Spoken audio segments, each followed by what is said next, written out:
ఆయన యొక్క లేఖనాలు ధ్యానించుటకు మనం సిద్ధపడదాం. మీరందరూ మీ బైబిల్ గ్రంథములను తెరిచి మరి లేఖనాలు ధ్యానించే విషయంలో ఆసక్తి కలిగి ఉండవలసిందిగా ప్రేమతో మనం చేస్తుంటున్నాం. ప్రేరగా గమనించినట్లయితే లేఖనాలు ధ్యానించే విషయంలో మీరు మరి అటు ఇటు తిరగకుండా ఏకాగ్రత కలిగి మీరందరూ కలిసి మీ ఇంటిలో మీ యొక్క స్నేహితులతో మీ యొక్క కుటుంబీకులతో అందరూ కలిసి పిల్లలతో కలిసి లేఖనాలు ధ్యానించే విషయంలో ఆసక్తి కలిగి ఉండవలసిందిగా ప్రేమతో మనం చేస్తున్నాం. ప్రియులారా గమనించినట్లయితే పరిశుద్ధ బైబిల్ గ్రంథంలోని మనం ధ్యానించాలంటే ముందుగా మన మధ్యలో సహోదరులు ముందుకు వచ్చి ప్రార్థనలో నడిపించవలసిందిగా మనం చేస్తున్నాం. ప్రార్థించిన అనంతరము వాక్య ధ్యానంలోకి మనం వెళ్దాం.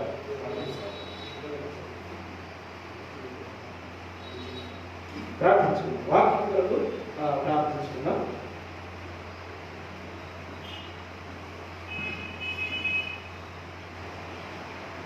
స్తోత్రం ప్రభువా, గొప్ప దేవానికి వందనములు, స్తుతులు, స్తోత్రాలు అందించినందుకు నమ్మదగిన సహాయకుడానికి వందనాలు చెల్లిస్తున్నాం ప్రభా. ఈ సమయంలో ప్రభా, ప్రాముఖ్యమైన సమయం కనుక ప్రభా, ఈ యొక్క జూన్ మొదటి ఆదివారం దినంలో ప్రభా, నాయన నా గవ సేవకులు ప్రభా, మరి నీ సేవకుడు ప్రభా, మరి వాక్యములకి వెళ్ళొచ్చునగా ప్రభా, నీ పరిశుద్ధ ఆయనకు తోడు నుంచి ఈ రోజున మాకు ఏదైతే అవసరం ఉన్నదో ప్రభా, నాయన ఈ యొక్క జీవ ఆహారము ప్రభా, నాయన వాక్యంతో ప్రభా మా హృదయాలను ప్రభా మీరు బలపరచడానికి సహాయం దయచేయండి. ముందుగా మీ సేవకుని ప్రభా నీ పరిశుద్ధాత్మతో నింపబడిన ప్రభా, ఈరోజు శక్తి వర్తమానంతో ప్రభా మరి యొక్క సంఘంలో ఉంటున్న ప్రతి కుటుంబాన్ని ప్రభా మీరు దర్శించి ప్రతి కుటుంబంలో ప్రభా నీ వాక్యముతో ప్రభా ప్రతి కుటుంబాలు ప్రభా ఆశీర్వదింపబడడానికి ప్రభా నీ కృప చూపించమని వేడుకుంటున్నాను తండ్రి. మరి యొక్క మొదటి ఆదివారం దినమున ప్రభా నాయన ఎంతో మంది దేవుని బిడ్డలు ప్రభా ఈ కరోనా వైరస్తో ప్రభా నాయన ఈ పేరు పెట్టిన మందిరాలు ప్రభా మరి మూతపడుచున్నగా ప్రభా మరి నాయన మరి ప్రభా వారి స్థలాలలో ప్రభా వారి గృహాలలో ప్రభా నేను ఆరాధిస్తూ నేను స్తుతిస్తున్న బిడ్డలకు ప్రభా ఈ యొక్క ప్రభా మరి నాయన ఈ యొక్క టెలివిజన్ ద్వారా ప్రభా నాయన ప్రతి కుటుంబాన్ని దర్శించుటకు సహాయం చేయించమని వేడుకుంటున్నాను తండ్రి. దేవ సేవకుని ప్రభాని పరిశుద్ధాత్మతో నింపబడి ప్రభా శక్తి వర్తమానంతో ప్రభాని కుమారుని అభిషేకించి ప్రభా ఈ రోజున కావలసిన మాకు అనుదిన ఆహారము ప్రభా మీరు దయచేయమని వేడుకుంటున్నాను తండ్రి. గొప్ప దేవుడు ప్రభా, ప్రతి హృదయాలను చూసే దేవుడు ప్రభా, ప్రతి తలంపు ఎరిగిన దేవుడు ప్రభా, యోజన ప్రభా నాయన చక్కటి వర్తమానంతో ప్రభా నాయన ప్రతి కుటుంబాన్ని నింపబడేందుకు సహాయం దయచేయండి. ఎంతమంది ప్రభా వర్తమానం మరి లేక ప్రభా నాయన చక్కటి వాక్యం లేక ప్రభా చెప్పేవారు లేక ప్రభా ఎన్నో కుటుంబాలు బలహీనంగా ఉంటున్నారు ప్రభా. మరి వారిని బలపరచడానికి ఈ కుమారుని మీరు అభిషేకించడానికి సహాయం దయచేయమని మొదటి నుంచి చివరి వరకు నీ పరిశుద్ధ ఆత్మ ప్రభా నాయన నీ కుమారునికి దయచేయమని నాయన ఈ రోజున ప్రభా ఆయన నోటిని ప్రభా మీరు బోరుగా వాడుకొని ప్రభా నీ దయగల మాటలు ఆయన హృదయంలో నిపుణులకు సహాయం దయచేయమని ఘనత మహిమ ప్రభావం చెల్లిస్తూ యేసు పరిశుద్ధ ఉన్నతమైన నామములో అడిగి పెట్టుకుంటున్న పరమ తండ్రి. ఆమేన్.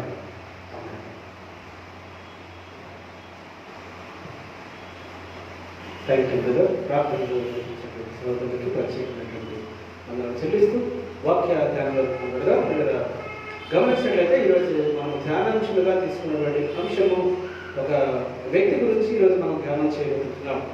ఈ వ్యక్తి యొక్క ఆత్మీయ జీవితాన్ని మనము పరిశీలన చేయబోతున్నాం కాబట్టి జాగ్రత్తగా మనము లేఖనాలు ధ్యానం చేద్దాం.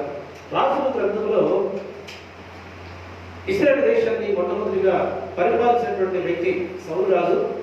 ఆయన అవిధేయుడిగా మారిపోయిన తర్వాత మార్చబడిన తర్వాత దేవుని యొక్క దృష్టికి ఆయన పాపము చేసిన తర్వాత అతని దగ్గర నుండి అధికారాన్ని తీసివేసి తన సేవకుడైనటువంటి దావీదుకి ఇచ్చాడు.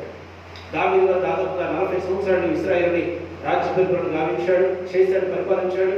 నీతితో, న్యాయంతో, భక్తితో, యథార్థమైన విశ్వాస జీవితంతో దేవుని హృదయానుసారుడుగా దేవునికి నమ్మకమైనటువంటి దాసునిగా రాజ్య పరిపాలన గావించాడు. గమనించినట్లయితే దావీదు గారు ఇశ్రాయేలు దేశాన్ని అనగా ఇశ్రాయేలు యొక్క 12 గోత్రాలని దాదాపు 40 సంవత్సరాలు పరిపాలించిన తర్వాత తన కుమారుడైనటువంటి సొలొమోను రాజుని దేవుడు అభిషేకించాడు. సొలొమోను రాజుగా అభిషేకించాడు. సొలొమోను దాదాపుగా జ్ఞానం కలిగినటువంటి వ్యక్తి. సొలొమోను కూడా ఇశ్రాయేలుని పరిపాలించిన తర్వాత దేవుని దృష్టిలో సొలొమోను అవిధేయుడిగా మార్చబడ్డాడు. అనేక మంది స్త్రీల మీదకి తన యొక్క హృదయాన్ని మలుచుకొని అనేక మందిని మోహించి దాదాపుగా రాజకుమార్తెలు అనబడిన వారిని దాదాపుగా 700 మందిని అతను వివాహం చేసుకున్నాడు. ఆ 700 మందిలో అనేక మంది అన్యజనులు ఉన్నారు, అనేక మంది దేవుని యొక్క శాపానికి గురైనటువంటి సంతానం ఉన్నారు, అనేక మంది దేవుని చేత తృణీకరించబడిన ప్రజలు ఉన్నారు. ఆ ప్రజల నుంచి సొలొమోను రాజు గారు వివాహం చేయించుకున్నటువంటి కుమార్తెలు ఏం చేస్తారంటే ఆయన యొక్క హృదయాన్ని అన్య దేవతల వైపు తిప్పారు. భార్యలు భర్త అయినటువంటి సొలొమోను యొక్క రాజు హృదయాన్ని అన్య దేవతల వైపు తిప్పితే దేవుడు 2 సార్లు సొలొమోనును హెచ్చరించాడు. నీవన్నీ దేవతలను ఆరాధించడం లేదు, నీ దేవుడైన యెహోవానే నువ్వు యథార్థంగా ఆరాధించాలి, నీ తండ్రి అయినటువంటి దావీదు నడిచిన మార్గంలో నువ్వు నడవాలని చెప్పి దేవుడు హెచ్చరించినప్పటికీ కూడా సొలొమోను దేవుని యొక్క మాటలో లక్ష్య పెట్టలేదు. దాని తర్వాత ఇంకా 300 మంది ఉపపత్తులను ఉంచుకున్నాడు. కంటికి కనిపించిన ప్రతి స్త్రీని, అందంగా కనిపించిన ప్రతి స్త్రీని సొలొమోను రాజు మోహించి దాదాపు 700 మంది భార్యలు 300 మంది ఉపపత్తులను కలిగి జీవించినప్పుడు దేవుని యొక్క ఉగ్రత చవి చూడవలసి వచ్చింది. రెండు గమనించినట్లయితే దావీదుకు దేవుడు వాగ్దానం చేశాడు, నీ సంతానము నిత్యము నీ సింహాసనం మీద ఉంటుందని వాగ్దానం చేశాడు. ఆ వాగ్దానం ప్రకారము సొలొమోను యొక్క రాజు యొక్క సింహాసనాన్ని దేవుడు తీసివేయకుండా సొలొమోను మరణించిన తర్వాత ఇశ్రాయేలులో భేదాలు కలుగు చేశాడు. దేవుడు భేదాలు కలుగు చేస్తే సొలొమోను మరణించిన తర్వాత రాజ్యం 2 భాగాలుగా విభజించబడింది. రాజ్యం 2 ముక్కలైపోయింది. ఇశ్రాయేలు 12 గోత్రికుల్లో 2 గోత్రికులు మాత్రము ఒక దేశముగా, యూదా గోత్రము బెన్యామీను గోత్రము ఒక దేశముగా, మిగిలిన 12 గోత్రాలు 10 గోత్రాలు ఒక దేశముగా విభజించబడ్డారు. వేరైపోయిన తర్వాత గమనించినట్లయితే సొలొమోను రాజు ఏలుబడిలో, సొలొమోను రాజు కాలంలో, ఆయన ఇశ్రాయేలు పరిపాలిస్తున్న కాలంలో ఆయన దావీదు పురము ఏదైతే దావీదు కట్టారో ఆ పురములన్నీ కూడా గోడలన్నీ కూడా బయటకు వారిపోయాయి. ఆ పురమును అంతటిని రిపేర్ చేయాలని కొంతమంది యవనస్తులను ఏర్పాటు చేశారు సొలొమోను రాజు. అలా ఏర్పాటు చేసిన యవనస్తుల్లో ఒక యవనస్తుడు యెరోబాము. ఈ యెరోబాము మంచి శక్తి సామర్థ్యం కలిగిన వ్యక్తిగా, అనంతమయ్యే స్వస్థబుద్ధి కలిగిన వ్యక్తిగా సొలొమోను రాజు గమనించి ఆ యొక్క యెరోబాముని యేసేపు సంతతి వారు మాత్రమే చేయవలసిన పనిని యెరోబాముకి అప్పగించారు. ఈ యెరోబాము రాజకుమారుడు కాదు, యెరోబాము రాజు యొక్క సంతతి వాడు కాదు. యెరోబాము ఎవరయ్యారంటే ఒక విధవరాలి కుమారుడు. బైబిల్ గ్రంథంలో రాయబడింది ఏంటంటే, ఒకవేళ నేను అనుకుంటా యెరోబాము పుట్టకముందే తండ్రి మరణించాడేమో, యెరోబాము కడుపులో ఉండగానే తండ్రి మరణించాడేమో అని తెలియదు. కానీ యెరోబాము ఒక విధవరాలి కుమారుడు. అలా విధవరాలి కుమారుడు కూలీ నాలు చేసుకుని బ్రతికేటటువంటి వాడు, కానీ నమ్మకస్తుడు, యథార్థవంతుడు, అంతమాత్రం శక్తి సామర్థ్యం కలిగిన వాడు, మంచి దేహదారుణ్యం కలిగిన వ్యక్తి. అయితే యెరోబామును చూశాడు సొలొమోను రాజు. చూసి యేసేపు సంతతి వారికి మాత్రమే అప్పగించవలసిన పని, భారం కలిగిన పని యెరోబాముకి అప్పగించాడు. ఆ పనిలో యెరోబాము నమ్మకంగా ఉన్నాడు, తన పని తాను చేసుకుంటూ పోతున్నాడు. కాలక్రమేణా కొంతకాలం గడిచిపోయింది. దావీదు పురములో అనేకమైన బీటల వారిని గోడలు నిర్మిస్తున్నారు, వాటిని రిపేర్లు చేస్తున్నారు. యెరోబాము వాటికి నాయకత్వం వహించాడు. ఎంతో భక్తి శ్రద్ధలతో, ఎంతో నియమ నిబంధనలతో న్యాయబద్ధంగా ఆ పనులు చేస్తూ ఉన్నప్పుడు పొలంలో ఒకరోజు ప్రవక్త యెరోబామును చూశాడు. పాస్టర్ గారు యెరోబామును చూసి యెరోబామును చూడగానే దేవుని చేత ఆత్మచేత ప్రేరేపించబడిన వాడే ఆ ప్రవక్త అయినటువంటి అహియా, ఆ ప్రవక్త పేరు అహియా, ఆ అహియాకి ఉన్నటువంటి ఒక నూతన వస్త్రాన్ని 12 తురుకలుగా చించేశాడు. 12 తురుకలుగా చించేసి 10 తురుకలు యెరోబాముకి ఇచ్చి 2 తురుకలు మాత్రమే తన దగ్గర పెట్టుకొని ఈ 10 తురుకలు యెరోబాముకి ఇచ్చి, నీవు ఇశ్రాయేలు 10 గోత్రికుల మీద రాజు అవుతావు, దేవుడిని అభిషేకించబోతున్నాడు అని చెప్పి ప్రవక్త మాట్లాడితే ఈ విషయము సొలొమోను రాజుకు తెలిసిపోయింది. నేను రాజుగా ఉండగానే మరొక రాజును దేవుడు ఏర్పాటు చేయడం అని చెప్పి ఆ యెరోబామును చంపడానికి ప్రయత్నం చేశాడు. సొలొమోను రాజు గారు ప్రయత్నం చేస్తే యెరోబాము ప్రాణ భయంతో ఐగుప్తుకు పారిపోయాడు. పిల్లరా గమనించినట్లయితే సొలొమోను రాజు మరణించాడు. కొంతకాలం తర్వాత సొలొమోను రాజు మరణించాడు. సొలొమోను రాజు మరణించిన తర్వాత ఇశ్రాయేలు దేశం 2 భాగాలుగా విభజించబడిన తర్వాత యెరోబాము ఈ విషయం తెలుసుకుని ఐగుప్తు నుండి తిరిగి ఇశ్రాయేలుకు వచ్చాడు. ఇశ్రాయేలుకు వస్తే ఇశ్రాయేలులో ఎవరైతే 10 గోత్రికులు ఉన్నారో, ఇశ్రాయేలులో ఎవరైతే ఈ 10 గోత్రికులు కలిసి ఒక రాజ్యంగా ఏర్పడి యెరొబామును రాజుగా నియమించుకున్నారు. అనగా ఆనాడు ప్రవక్త ప్రవచించిన ప్రవచనము నెరవేర్చబడింది. 10 తుణుకులు ఎవరైతే యెరొబాముకి ఇచ్చారో, ఆ యెరొబాముకి ఇచ్చిన తర్వాత ఆ 10 తుణుకుల యొక్క ఆ సాదృశ్యము 10 ఇశ్రాయేలు గోత్రికులు ఈయన రాజుగా నియమించబడ్డాడు. దీని ద్వారా దేవుని యొక్క లేఖనం నెరవేర్చబడింది, దేవుని యొక్క ప్రవచనం నెరవేర్చబడింది.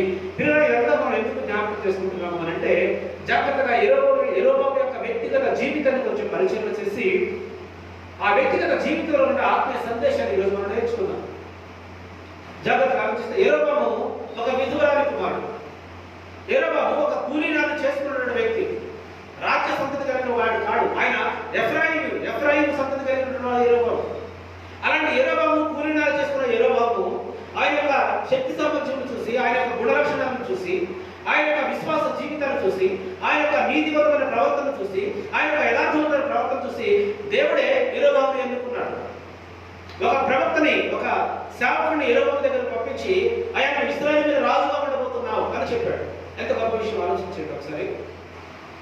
కేవలం ఆయన చేసిన తన పనిలో నమ్మకంగా ఉన్నటువంటి దాన్ని బట్టి, రాజు ఏదైతే పనిని అప్పగించాడో ఆ పనిలో నమ్మకంగా ఉన్నాడు, ఆ పనిలో యథార్థంగా ఉన్నాడు.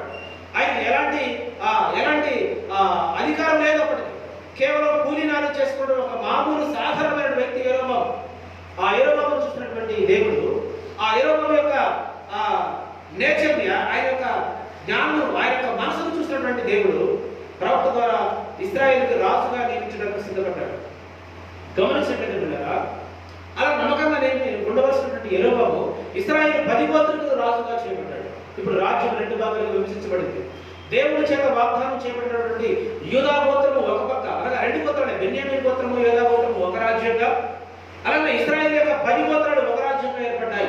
ఆ 10 గోత్రికులకి యెరొబాము రాజుగా నియమించబడ్డాడు. ఎంత అద్భుతమైన విషయం ఆలోచన చేయండి. ఎంత ఆధిక్యత దేవుడు అతనికి ఇచ్చాడు ఆలోచన చేయండి. ఎలాంటి స్థితిలో నుంచి దేవుడు ఎలాంటి స్థితికి యెరొబామును తీసుకొని వెళ్ళాడు. ఎంత నమ్మకంగా పని చేయాలి, ఎంత యథార్థంగా పని చేయాలి, ఎంత విశ్వాసంతో పని చేయాలి. ఏ మాత్రము కూడా యోగ్యత లేదు అతనికి, ఏ మాత్రము కూడా అర్హత లేనటువంటి యెరొబాముని దేవుడు రాజుగా అభిషేకిస్తే యెరొబాము ఏం చేశాడో పిల్లరా ముందు వచ్చిన జాగ్రత్తగా మనం ఆలోచన చేద్దాం.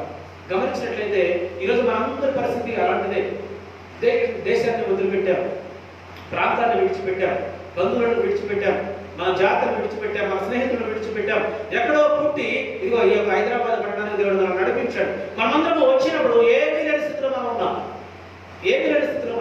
కానీ దేవుడు తన ఉచితమైన ప్రేమ ద్వారా, తన ఉచితమైన కృప ద్వారా మనందరినీ దేవుడు కాచి కాపాడి ఇదిగో ఈ ప్రాంతంలో ఒక మంచి స్థితి కలిగి, ఒక మంచి ఉనికి కలిగి, ఒక మంచి జీవన పరిమాణం కలిగి మనం జీవిస్తున్నాం అంటే ఇది కేవలం దేవుని యొక్క కృప మాత్రమే. అలా దేవుని యొక్క కృప పొందుకున్న మనము దేవుడిని విడిచిపెట్టి అన్య దేవతల వైపు తిరిగితే, దేవుని విడిచిపెట్టి అన్య సాంప్రదాయాలను మనం పాటిస్తే, దేవుని విడిచిపెట్టి లోక సంబంధమైనటువంటి ఆలోచన కలిగి జీవిస్తే దేవుని యొక్క ఉగ్రత మన మీదకి రాకుండా ఉంటుందనుకుంటున్నారా? జాగ్రత్తగా ఆలోచించుకుందాం. ఇప్పుడు యెరొబాము యొక్క వ్యక్తిగత జీవితంలో జరిగినటువంటి కొన్ని సందర్భాన్ని మనం ఈ సమయంలో జ్ఞాపకం చేసుకుందాం. పరిశుద్ధ బైబిల్ గ్రంథంలో నుంచి రాజుల మొదటి గ్రంథం 12వ అధ్యాయము 27వ వచనం నుండి కొన్ని మాటలు మనం చదువుకుందాం. రాజ్యం మరలా దావీదు సంతతి వారి దమ్మునని యెరొబాము తన హృదయంలో తలంచి ఆలోచన చేసి 2 బంగారపు దూడలు చేయించి జనులను పిలిచి, యెరూషలేమునకు పోవడం మీకు బహు కష్టము, ఇశ్రాయేలు వారలారా, 5 దేశముల నుండి మిమ్మల్ని రప్పించిన మీ దేవుడు ఇవే అని చెప్పి ఒకటి బేతేలునందును ఒకటి దారినందును ఉంచింది. దాని వరకు ఈ రెండింటిలో ఒకదాన్ని జనులు పూజించుటకు రాజు చేసిన కార్యము పాపములకు కారణమాయెను. జాగ్రత్తగా ఆలోచించండి.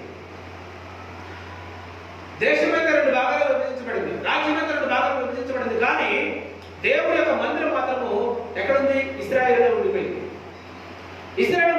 కాలక్రమేణా యెరొబాము జాగ్రత్తగా ఆలోచన చేస్తే 22 సంవత్సరాలు ఇశ్రాయేలు పరిపాలించాడు.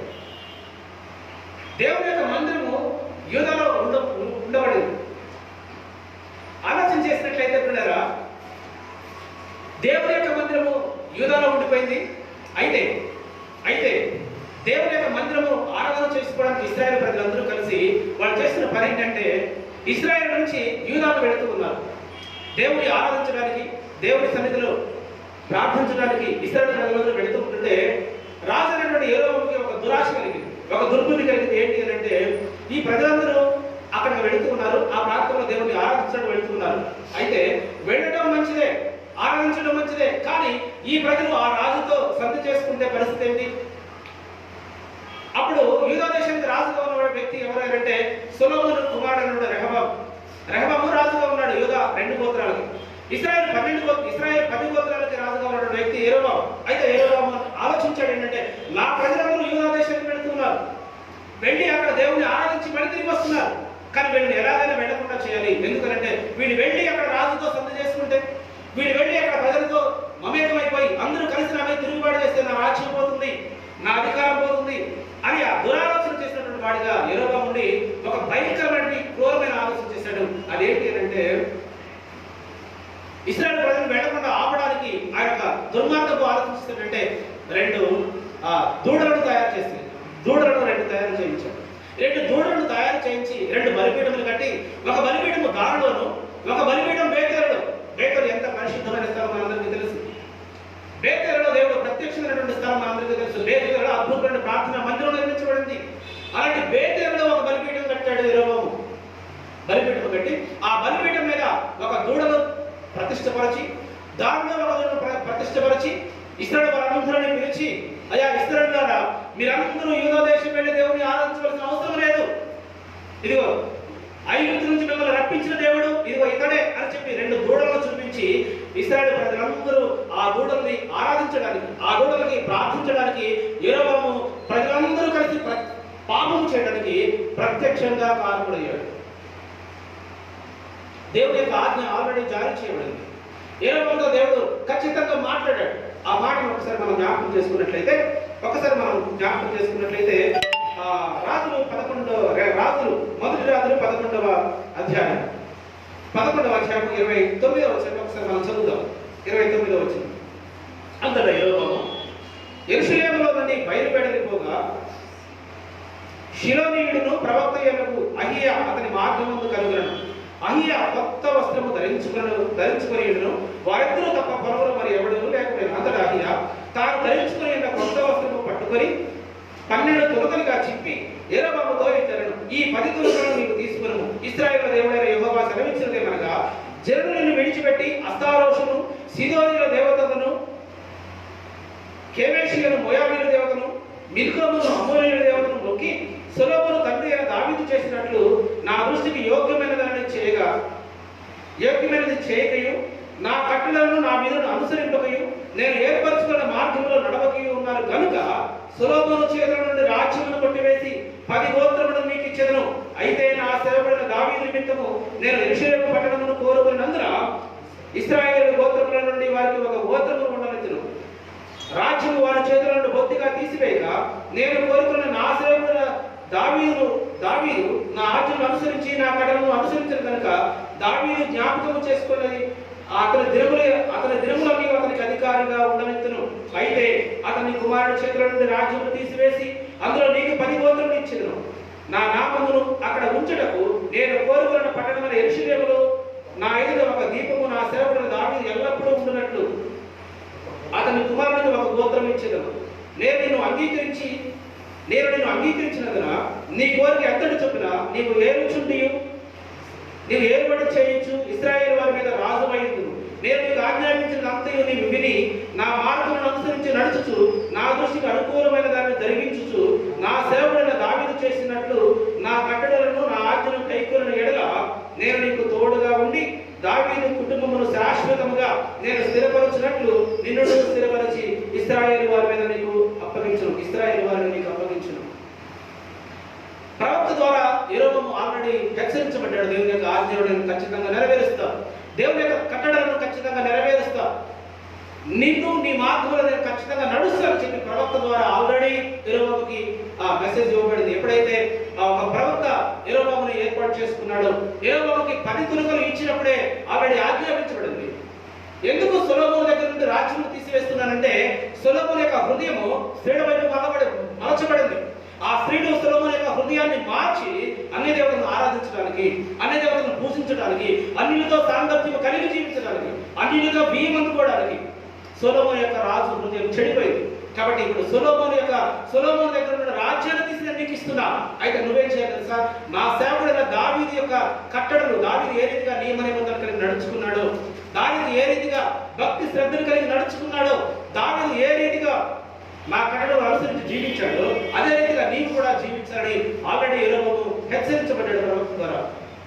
అలాంటి యెరొబోము దేవుని యొక్క చిత్త ప్రకారము ఆ రాజ్యాధికారం పొందుతున్న యెరొబోము దేవుని యొక్క అడుగుజాడలను నడవకుండా, దేవుని యొక్క ఆలోచన చిత్త ప్రకారం జీవించకుండా తన యొక్క స్వార్థపూర్తమైన మనస్సు కలిగి కపటోపాయం చేత ఈ ప్రజలు అక్కడికి వెళ్ళడానికి వీల్లేదు, ఇదిగో నా ప్రజలు, నా దేశ ప్రజలు దేవుని యొక్క మందిరమైనటువంటి దేవుని యొక్క స్థలం ఉన్నటువంటి ఇశ్రాయేలుకు వెళ్ళడానికి వీల్లేదు అని చెప్పి కపటోపాయం చేసి ప్రజలందరూ పాపం చేయడానికి కారణమయ్యాడు. జాగ్రత్తగా ఆలోచించారు. ఏ స్థితిలో నుంచి ఏ స్థితికి యెరొబోము వచ్చాడు? ఒక కూలి వాళ్ళ స్థితిలో నుంచి యెరొబోము వచ్చాడు.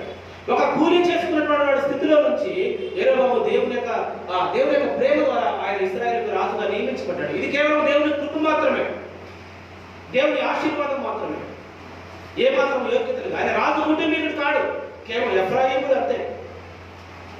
కూలి చేసుకున్న వాడు కేవలం ఒక మామూలు సాధారణ వ్యక్తి యెరొబోము. అలాంటి వ్యక్తిని రాజుగా చేస్తే ఆ వ్యక్తి ఎంత నమ్మకంగా ఉండాలి, ఎంత విశ్వాసంతో ఉండాలి, ఎంత భక్తి కలిగి జీవించాలి. ఈరోజు ప్రతి క్రైస్తవులను మనం ఆలోచించేద్దాం, మన యొక్క ఆత్మీయ స్థితిని మనం ఆలోచన చేద్దాం. ఏ స్థితిలో నుంచి ఏ స్థితికి మనం నడిపించబడ్డాం? ఈరోజు మన యొక్క ఆత్మీయ స్థితి గత వారం మనం జ్ఞాపకం చేసుకున్నాం కదా. ఆత్మీయ స్థితి పడిపోకుండా ఆత్మీయ స్థితి కాపాడడానికి మనం పరిశుద్ధమైనటువంటి ప్రాకారం ఏ రీతిగా నిర్మించుకోవాలో గత వారం మనం జ్ఞాపకం చేసుకున్నాం. గత వారం లేఖనాలు మనం ధ్యానించాం, ఈ వారం కూడా మనం ధ్యానించబోతున్నాం. పనికి మారినటువంటి స్థితిలో నుంచి, ఎలాంటి యోగ్యత లేని స్థితిలో నుంచి దేవుడు తన క్రీస్తు రక్తము ద్వారా మనందరినీ కడిగి పవిత్రపరిచి తన సొత్తైన ప్రజలుగా నిర్మించుకుంటే, తన సొత్తైన ప్రజలుగా పరిశుద్ధమైన జనాంగంగా జీవించడానికి దేవుడు మనకి ఉచితమైన కృప ద్వారా ఇలాంటి స్థితిని ఇస్తే, ఈ స్థితిని కాపాడుకోకుండా, ఈ స్థితిలో మనం నిలబడకుండా మనం ఏ స్థితికి త్రోసివేయబడుతున్నాం? యెరొబోము కూడా అవిధేయుడిగా మార్చబడ్డాడు. తన రాజ్యం ఎక్కడ పోతుందో అని చెప్పి ఇశ్రాయేలు ప్రజలందరూ పాపం చేయడానికి కారణమయ్యాడు. ఏమైపోయాయి లేఖనాలు? ఏమైపోయాయి దేవుడు ఇచ్చినటువంటి వాగ్దానం? ఏమైపోయింది దేవుడు ఇచ్చినటువంటి హెచ్చరిక? పరిశుద్ధ బైబిల్ గ్రంథంలో మనం ధ్యానం చేసినట్లయితే మరొక పాపం చేశాడు. కేవలం ఇతన్ని పూజించడం మాత్రమే కాకుండా, ఇశ్రాయేలు ప్రజలందరూ దూడను పూజించడానికి ఒక రాజు పురుకొల్పడమే కాకుండా అక్కడ యాజకులను నియమించాడు. యాజకులు అంటే ఎవరు మనందరికీ బాగా తెలుసు కదా. కేవలం లేవీయులు మాత్రమే యాజకత్వం చేయాలని చెప్పి దేవుని యొక్క ఆజ్ఞ ఉంది. లేవీయులు కాకుండా సాధారణ ప్రజలను అతను యాజకులుగా నియమించాడు. చూద్దాం ఆ మాటలు పరిశుద్ధ బైబిల్ గ్రంథంలో నుంచి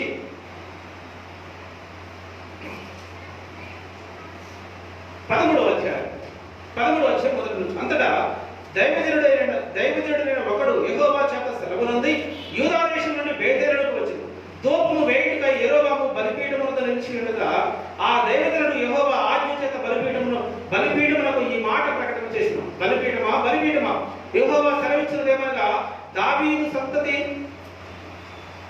సంతతిలో యోషియాను ఒక శిశువు పుట్టును, నీ మీద ధూపము వేసి ఉన్నత స్థలము యొక్క యాజకులను అతను నీ మీద అర్పించును, అతడు మనుషు శల్యములను నీ మీద దహనం చేయను. ఈ బలిపీఠం బద్దలైపోయి దాని మీద ఉన్న బుగ్గి ఒలిగిపోవడే యెహోవా సూచన అని చెప్పి ఆ దినమున ప్రవక్త సూచన ఒకటి ఇచ్చెను. బేతేలును తన బలిపీఠమునకు వచ్చి ఆ దైవజనుడు ప్రకటించిన మాట రాజైన యెరొబోము విని బలిపీఠం మీద తన చెయ్యి చాపి వారిని పట్టుకోమని చెప్పగా అతడు చాపిన చెయ్యి ఎండిపోయాను. యెరొబోము చెయ్యి ఎండిపోయింది. బలాఢ్యుడు, మంచి దృఢము కలిగిన వ్యక్తి యెరొబోము. నేను రాజు కదా, ఏం చేసినా చెల్లిపోతుంది అనుకున్నాడు. బలిపీఠము కట్టడమే కాకుండా ఆ బలిపీఠం మీద యాజకత్వం చేయడానికి సాధారణ ప్రజలను ఎన్నుకున్నాడు. బలిపీఠం దగ్గర యాజకత్వం చేయడానికి సాధారణ ప్రజలను ఎన్నుకున్నాడు. సాధారణ ప్రజలు యాజకత్వం చేయడానికి పనికిరాదు. ఈ విషయం యెరొబోముకు తెలుసు ఆల్రెడీ. అయినప్పటికీ కూడా హృదయ గర్భంతో గర్వించిన వాడై నేను రాజును కాబట్టి నేను ఏమైనా చేయగలను అనుకుని అతను ఏం చేశాడంటే, ఒకటి ఇశ్రాయేలు అందరూ విగ్రహాలను చేయడానికి పాపానికి కారణమయ్యాడు. దేవుని ఆజ్ఞ మనకు ఆకాశమైందనను, ఆకాశము క్రింద భూమి ఎందైనను, భూమి కింద నీటి ఎందైనను ఏ రూపమును మీరు చేసుకొనకూడదు, ఆ రూపానికి మీరు సాగిలపడకూడదు అని చెప్పి దేవుని యొక్క ఆజ్ఞ ఉన్నప్పటికీ కూడా ఆ విగ్రహాలను భయంకరమైన పాపమని పరిశుద్ధ బైబిల్ గ్రంథంలో రాయబడినప్పటికీ కూడా యెరొబోము వీటన్నిటిని పక్కన పెట్టేశాడు. రాజు కాబట్టి నేను ఏదైనా ఏం చేసినా చెల్లుతుంది అని చెప్పి ఆయన సాధారణ ప్రజలను యాజకులుగా నియమించాడు. యాజకులను నియమిస్తే వెంటనే ప్రవక్త బలిపీఠం దగ్గరకు వచ్చాడు. ఆ ప్రవక్త యెరొబెయామును హెచ్చరిస్తే ఆ ప్రవక్తని వైపు చేయి చూపి యెరొబెయాము చెప్పిన మాట తెలుసా, వాళ్ళని పట్టుకొనండి అని చెప్పాడు. పట్టుకొనండి అని చెప్పిన వెంటనే చాచిన చెయ్యి ఎండిపోయింది. యెరొబెయాము చెయ్యి చాపితే ఆ చాచిన చెయ్యి ఎండిపోయింది. గమనించండి, దేవుని యొక్క ఉగ్రత ఆనాటి కాలంలో ఎంత కఠినంగా అమలైందో మనందరం చూస్తూ ఉన్నాం. రాజు కాదు, సామంతులు కాదు, ఎలాంటి వారైనా సరే దేవుని యొక్క ఆజ్ఞను ధిక్కరించినప్పుడు, దేవుని యొక్క మాటను ధిక్కరించినప్పుడు ఎంత భయంకరమైన ఉగ్రతకు గురవుతారో యెరొబెయాము యొక్క వ్యక్తిగత జీవితం ఈరోజు మనకి కళ్ళకు కనిపించినట్టుగా తేటగా కనపడుతున్నారు. గమనించిన పరిశుద్ధ బైబిల్ గ్రంథంలో ఎప్పుడైతే దైవజనుడి మీద చెయ్యి చాచి చూపెట్టాడు, వాడిని పట్టుకోనండి అని ఎప్పుడైతే యెరొబెయాము చూపాడో ఆ చూపిన చాచిన చెయ్యి ఎండిపోతే యెరొబెయాము వెంటనే తన ప్రవక్తను వేడుకున్నట్లుగా, ప్రవక్తని అతడు అడుగుతున్నట్లుగా మనం చూస్తున్నాం. కింది లేఖనాల్లో ప్రవక్త తిరిగి మరీ యెహోవా సెలవిచ్చిన ప్రకారం దైవజనుడిని చూసిన చొప్పున బలిపీఠము బ్రద్దలు కాగా బుగ్గి దాని మీద నుండి ఒలికిపోయిను. అప్పుడు రాజు, నా చెయ్యి మునుపటి వరకు బాగున్నట్లు నీ దేవుడైన యెహోవా సముఖమందు నా కొరకు వేడుకమని దైవజనుని బతిమాలుకొనగా, దైవజనుడు యెహోవాను బతిమాలుకొను కనుక రాజు చెయ్యి మరలా తిరిగి బాగలేదు. గమనించుదాం. ఈరోజు ఏ స్థితిలో నుంచి మనం ఏ స్థితిలోనికి మార్చబడ్డాం, దిక్కులేని స్థితిలో నుంచి, పాపపు స్వభావం కలిగిన స్థితిలో నుంచి ఈరోజు దేవుని యొక్క ప్రజలుగా మనం పిలువబడుతున్నాం. క్రైస్తవులుగా ఈ లోకంలో పిలువబడుతున్నాం. క్రీస్తుకు కలిగినటువంటి మనసు కలిగి ఉండవలసిన మనము భయంకరమైనటువంటి మనసు కలిగిన వారిగా జీవిస్తున్నాం. క్రీస్తు అడుగుజాడలో మాత్రమే నడవలసిన మనము ఎలాంటి పరిస్థితులకు ప్రయాణిస్తున్నామంటే లోకంలో అనేకమైన వాటికి ప్రలోభాలకు గురైపోయి, లోకంలో అనేకమైన అవిధేయులని మనం ఆధారం చేసుకున్న వాటి ప్రకారం జీవిస్తూ దేవుని యొక్క ఉగ్రతకు గురవుతున్నప్పుడు గమనించండి. యెరొబెయాము యొక్క వ్యక్తిగత జీవితాన్ని మనం పరిశీలన చేస్తే ఇప్పుడు యెరొబెయాము దేవుని యొక్క దృష్టిని పాపం చేస్తున్న వాడిగా ఉన్నాడు.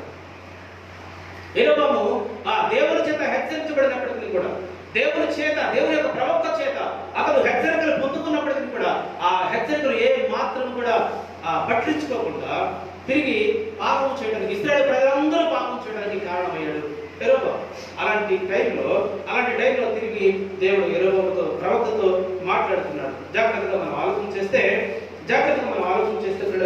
13వ అధ్యాయము 33వ వచనంలో మనం చదువుకుందాం. 13వ అధ్యాయము 33వ వచనంలో మాట్లాడబడింది. ఈ సంగతి అయిన తర్వాత యెరొబెయాము తన దుర్మార్గతను విడిచిపెట్టగా, ఇంకా దుర్మార్గతను విడిచిపెట్టాడు. దేవుడు ఎన్నో సూచనలు చూపెట్టాడు, ఇంకా ఎన్నో సూచనలు చూపెట్టాడు.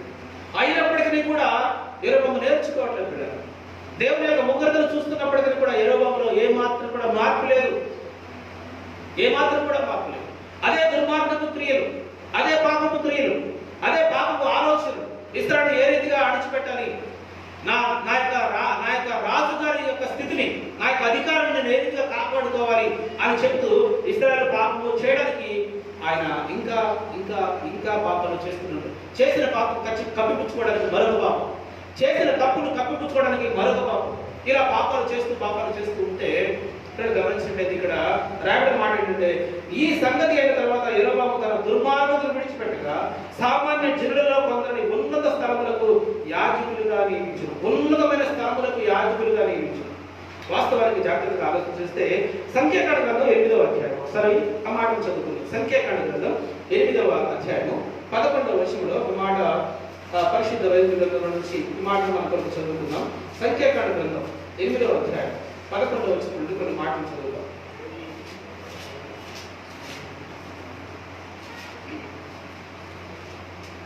ఎనిమిదవ అధ్యాయం 11వ వచనం. లేవీయులు యెహోవా సేవ చేయు వారవటకు అహరోను ఇశ్రాయేలును ప్రతిష్ఠాపనములుగా వారిని యెహోవా సన్నిధిని ప్రతిష్ఠింపవలెను. సంఖ్యాకాండ గ్రంథంలో మనం అందరికీ బాగా తెలిసినటువంటి విషయం కదా. ఎవరు సేవ చేయాలి, దేవుని సేవ ఎవరు చేయాలంటే ఎవరు పడితే వాళ్ళు చేయడానికి వీలేదు. ఆనాటి కాలంలో ఖచ్చితంగా దేవుని యొక్క నిబంధనలు అమలులో ఉన్న కాలంలో, ధర్మశాస్త్రము అమలులో ఉన్న కాలంలో ఎవరంటే వాళ్ళు సేవ చేయడానికి వీలేదు. మనందరికీ తెలుసు కదా.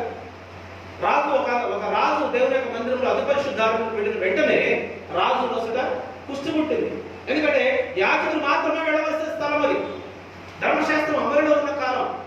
ఖచ్చితంగా దేవునికి ఆజ్ఞలు నెరవేరుస్తున్నటువంటి కాలం. అలాంటి కాలంలో దేవుడు ఏమాత్రం కూడా కనికరం చూపించలేదు, ఏమాత్రం కూడా దేవుడు వాళ్ళ మీద జాలి చూపించలేదు. ఎందుకంటే వెంటనే శిక్షను అమలు చేశాడు ఆయన. అయితే యెరొబోము కూడా అదే చేస్తున్నటువంటి సందర్భాన్ని మనం చూస్తున్నాం. ఒకవేళ అధికారం పోతే బతకలేడా యెరొబోము? దేవుడే అధికారం ఇచ్చాడు అతనికి. తిరిగి దేవుడి చిత్తమైతే ప్రభావ నీ చిత్తమైతే ఈ అధికారంలో ఉంటా, నీ చిత్తమైతే ఈ అధికారం పోతుంది అని ఆ మామూలు సాధారణ వ్యక్తిగా బ్రతకలేడా? అంతకుముందు కూలినాలు చేసుకున్న వ్యక్తి కదా, అంతకుముందు కేవలం ఆ టాపీ పని చేసినటువంటి వ్యక్తే కదా, బిల్డింగ్లు రిపేర్ చేసిన వ్యక్తే కదా. ఇప్పుడు రాజుగా అయ్యాడు. రాజు అయిపోతే ఒకవేళ వీళ్ళందరూ వెళ్ళి ఆ యూదా వారితో సంధి చేసుకుని ఇతని మీద తిరుగుబాటు చేసుకున్న యొక్క అధికారాన్ని తీసివేస్తే బ్రతకలేడా? బ్రతకలేడు. కానీ అధికార దాహంతో అతను చేసినటువంటి పని ఏంటంటే అధికారాన్ని ఎలాగైనా కాపాడుకోవాలని చెప్పి ఆయన మాత్రమే పాపం చేయడం కాకుండా తన ప్రజలందరూ పాపం చేయడానికి కారణమయ్యాడు కనుక. కారణమయ్యి ఇంకా ఇక్కడ లేవీలు మాత్రమే సేవ చేయవలసి ఉండగా, ఆజ్ఞ లేవీలు మాత్రమే యాజకత్వం చేయవలసి ఉండగా యెరొబోము ఏం చేశాడు తెలుసా? సాధారణ ప్రజలను కూడా యాజకులుగా నియమించాడు. ఇంత భయంకరమైన పాపం, ఎంతో భయంకరమైనటువంటి పాపం. అంత మాత్రమే కాదు, మరొక పాపం చేశాడు. చూద్దాం 22వ వచనంలో, అదే అధ్యాయము 22వ వచనంలో రాయబడినటువంటి మాట. తరువాత లేవీయులు అహరోను ఎదుట అతని కుమారుల ఎదుటను ప్రత్యక్ష గుడారంలో సేవ చేయడానికి లోపలికి వెళ్ళి యెహోవా లేవీయులను గురించి మోషేకు ఆజ్ఞాపించినట్లు అతడు వారి ఎడల చేసెను. 27వ ద్వితీయోపదేశకాండం 16వ అధ్యాయము 22వ వచనం ఒకసారి మనం చూద్దాం. ద్వితీయోపదేశకాండం 16వ అధ్యాయము 21 నుండి చదువుదాం జాగ్రత్తగా. నీ దేవుడైన యెహోవాకు నీవు కట్టు బలిపీఠము సమీపమున ఏ విధమైన వృక్షమును నాటకూడదు, దేవతా స్తంభములను ఏర్పరచకూడదు. నీ దేవుడైన యెహోవా విగ్రహములను ద్వేషించువాడు కనుక నీకు ఏ స్తంభమునైనను నిలబెట్టకూడదు. ఇశ్రాయేలుకు ఖచ్చితంగా ఇవ్వబడిన ఆజ్ఞది. ఏ బలిపీఠము ఏ దేవతను కట్టకూడదు, ఆ బలిపీఠము దగ్గరలో ఏ వృక్షము నాటకూడదు, ఏ స్తంభమును నిలబెట్టకూడదు అని అంటే ఈ ఆజ్ఞ ఉన్నప్పటికీ కూడా యెరొబోము చేసినటువంటి పాపం ఏంటంటే తిరిగి దూడకు బలిపీఠం కట్టాడు. దూడకు బలిపీఠం కట్టాడు. 2 దూడలు ఏర్పాటు చేశాడు. ఒకటి దాను ప్రాంతం అనగా ఒకటి ఆ చివర, ఒకటి ఈ చివర, 2 చివరలో ఏర్పాటు చేసి ఇశ్రాయేలు ప్రజలందరినీ చెప్తున్న మాట ఏంటి తెలుసా? ఐగుప్తుల నుంచి మిమ్మల్ని నడిపించిన దేవుడు ఇదే, ఈ దేవుడికే మీరు ఆరాధన చేయండి అని చెప్పి ఇశ్రాయేలు అందరూ పాపం చేయడానికి కారణమయ్యారు. జాగ్రత్తగా గమనించినట్లయితే 27వ అధ్యాయము, అదే ద్వితీయోపదేశకాండం 27వ అధ్యాయము 15వ వచనం కూడా ఒకసారి మనం చూద్దాం. 27వ అధ్యాయము 15వ వచనం. యెహోవాకు హేయముగా శిల్పి చేతుల్లో మలిచిన విగ్రహమునే గాని పోత విగ్రహమునే గాని చేసి చాటున ఉంచువాడు శాపగ్రస్తుడని ఎలుగెత్తి ఇశ్రాయేలు అందరితో చెప్పగా ఆమేన్ అనవరు. విగ్రహారాధన భయంకరంగా దేవుడు ద్వేషించాడు. ఎన్నో పాపలు దేవుడు క్షమించాడు, కానీ విగ్రహారాధన మాత్రం దేవుడు క్షమించాడు. అలాంటి క్షమించాలన్నటువంటి పాపము చేయడానికి కారణమయ్యాడు యెరొబోము. జాగ్రత్తగా ఆలోచించేద్దాం. ఏ స్థితిలో నుంచి ఏ స్థితిలోనికి యెరొబోము నడిపించబడ్డాడు అవన్నిటినీ విడిచిపెట్టి ఇప్పుడు యెరొబోము చేస్తున్నటువంటి పని ఏంటి తెలుసా? ఇశ్రాయేలు ప్రజలందరూ కూడా పాపం చేయడానికి కారణమయ్యాడు. ఇశ్రాయేలు ప్రజలందరూ పాపం చేయడానికి కారణమయ్యి చివరికి ఆయన రాజుగా ఉండకుండా త్రోసివేయబడ్డాడు. 22 సంవత్సరాలు ఇశ్రాయేలు ప్రజలను ఏలాడు యెరొబోము. 22 సంవత్సరాల్లో ఆయన గురించి రాసినటువంటి మాట ఏంటి తెలుసా? పరిశుద్ధ బైబిల్ గ్రంథంలో ఇతనికి పూర్వం ఉన్నటువంటి వారు కూడా ఇతను చేసినటువంటి దుష్కార్యములు చేయలేదు. యెరొబోము కంటే ముందు ఉన్నటువంటి పూర్వం ఉన్నటువంటి వాళ్ళు కూడా ఇతను చేసినటువంటి దుష్కార్యము చేయలేదని చెప్పి పరిశుద్ధ బైబిల్ గ్రంథంలో రాయబడింది. చివరికి దేవుని యొక్క ఉగ్రతకి యెరొబోము గురైపోయాడు.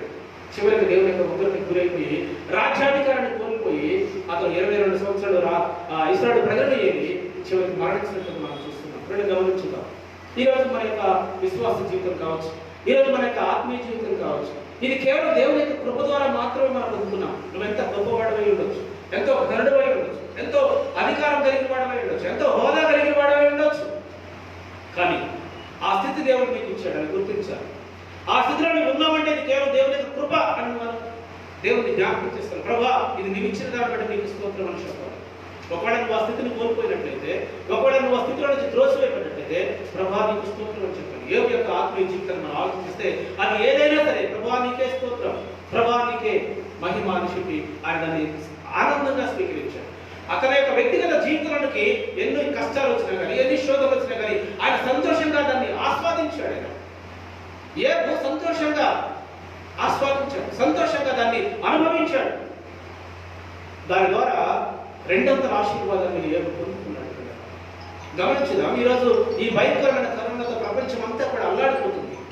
దేశం అంతా కూడా దిక్కుతోచిన స్థితిలో ఉంది. రోజు రోజుకు కేసులు విస్తరించబడుతున్నాయి, డబల్ అయిపోతున్నాయి.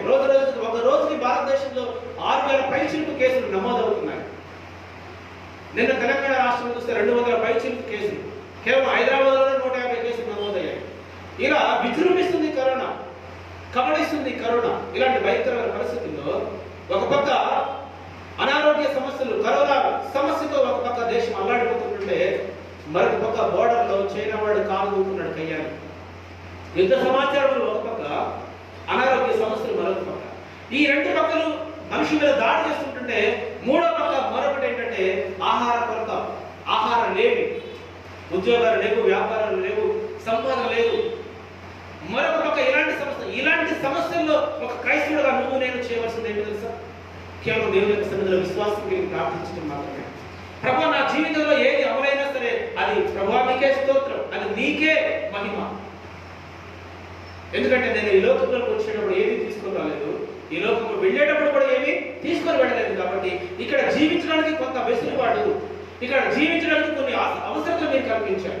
ఇవన్నిటిని నేను వాడుకొని నీ నామానికి మహిమకరంగా జీవిస్తా, నీ నామానికి, నీ కట్టడలకు, నీ నియమ నిబంధనలకు, నీకు పడిన క్రీస్తుకు మంచి సాక్షిగా ఈ లోకంలో జీవిస్తా అని చెప్పి మన యొక్క వ్యక్తిగత జీవితాన్ని, మన యొక్క ఆత్మీయ జీవితాన్ని మనం ముందుకు కొనసాగించడమే తప్ప అధికారం కోసం పోట్లాడటము, లోకం కొరకు ప్రయాసపడము, దాని కొరకు ఆత్మీయతను కోల్పోవడం ఎంతో భయంకరమైన విషయం. అధికారం కోసం యెరొబెయాము దేవుని యొక్క ఆజ్ఞను తృణీకరించాడు. అధికార ఆంక్ష కలిగిన యెరొబెయాము దేవుని యొక్క ఉగ్రతకి చవి చూడవలసి వచ్చింది. గమనించండి, నీ వ్యక్తిగత జీవితంలో, మన యొక్క ఆత్మీయ జీవితంలో ఏది జరిగినా కానీ ప్రభా నీకే స్తోత్రం అని చెప్పి దేవుని యొక్క చిత్త ప్రకారం బ్రతకడం నేర్చుకున్నట్లయితే, ఉన్నదాంతో సంతృప్తి చెంది లేని దాని కొరకు ఆశపడకుండా ఆత్మీయ జీవితాన్ని కాపాడుకుంటూ ముందుకు సాగినట్లయితే మన విశ్వాసంలో ఖచ్చితంగా మనం అభివృద్ధిలోకి వెళ్ళగలం. విశ్వాసంలో మనం ఖచ్చితంగా బలపరచబడతాం. ఇప్పుడు గమనించినట్లయితే ఆమోసు ప్రవక్తతో దేవుడు యెరొబెయాము కుటుంబం గురించి ఒక అద్భుతమైన మాట రాశాడు. అది చదువుకుని మనం ముగింపు చేద్దాం. ఇప్పుడు గమనించుదాం. ఆమోసు గ్రంథం 7వ అధ్యాయం, ఆమోసు గ్రంథం 7వ అధ్యాయము 9వ వచనాన్ని మనం చదువుకుందాం.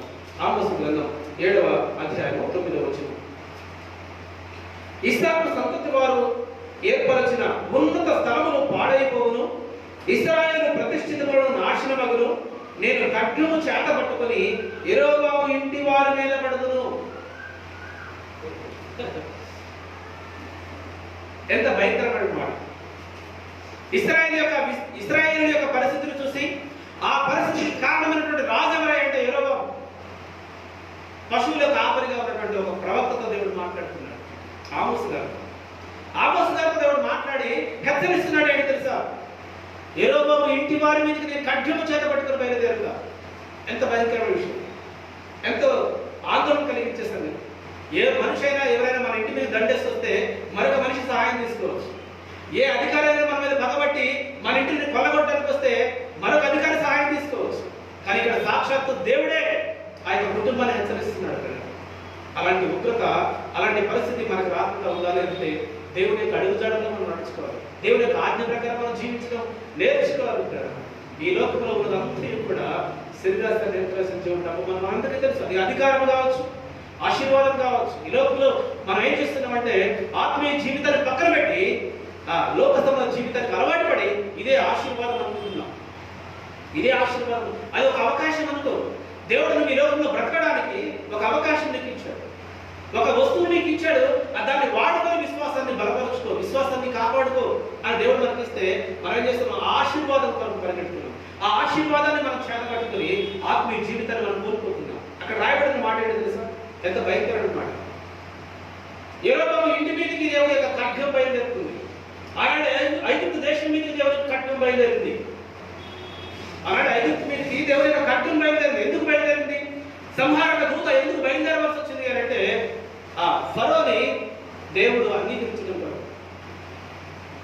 యెహోవా దేవుడే నిజమైన దేవుడని ఫరో యొక్క రాజు మెడలు వంచడం కొరకు ఆ రోజు ఐగుప్తు దేశం మీదకి ఆ సంహారక దూత బయలుదేరితే ఈరోజు ప్రవచనాత్మకంగా రాయబడిన మాట ఏంటి తెలుసా? ఈరోజు ఒక కుటుంబం మీదకి బయలుదేరుతుంది. నువ్వు పాపం చేస్తే నువ్వు ఒక్కడే నరకానికి వెళతావు, కానీ నీ ద్వారా నీ కుటుంబం పాపానికి పెడితే, నీ ద్వారా నీ సంఘం పాపంలో పడిపోతే, నీ ద్వారా నీ వ్యవస్థ పాపంలో పడిపోతే ఆ ఉగ్రత నీ మీద ఖచ్చితంగా వస్తుంది అని చెప్పడానికి నిదర్శనమే ఈ వాక్యం. అందుకే చెప్తున్నాడు కదా 7వ అధ్యాయం 9వ వచనంలో 7వ ఇస్సాకు సంతతి వారు ఏర్పరిచిన ఉన్నత స్థలములు పాడైపోవును, ఇశ్రాయేలుల ప్రతిష్ఠితములు నాశనమగును. ఇస్సాకు సంతతి వారు ఏర్పాటు చేసినటువంటి ప్రతిష్ఠిత స్థలములు నాశనం అయిపోయాయి. ఏమండి, బేతేలు గురించి మనందరికీ బాగా తెలుసు కదా. బేతేలులో ఆయన ఒక దూడను పెట్టి దాన్ని పూజించమని చెప్పాడంటే ఎంత దుర్మార్గత కదా. బేతేలు గురించి ఇంకొక మాట రాయబడింది తెలుసా? దేవుని యొక్క నివాస స్థలం అని రాయబడింది. దేవుని నివాస స్థలము, అది ఉన్నతమైనటువంటి స్థలం. బేతేలులోనే దేవుడు యాకోబును దర్శించాడు. అలాంటి ఉన్నతమైన స్థలంలో ఒక దూడను నిలిపి ఇదే మీ దేవుడు అని చెప్పాడంటే యెహోవాకు ఎంత గొప్ప పాపం చేశాడు సార్.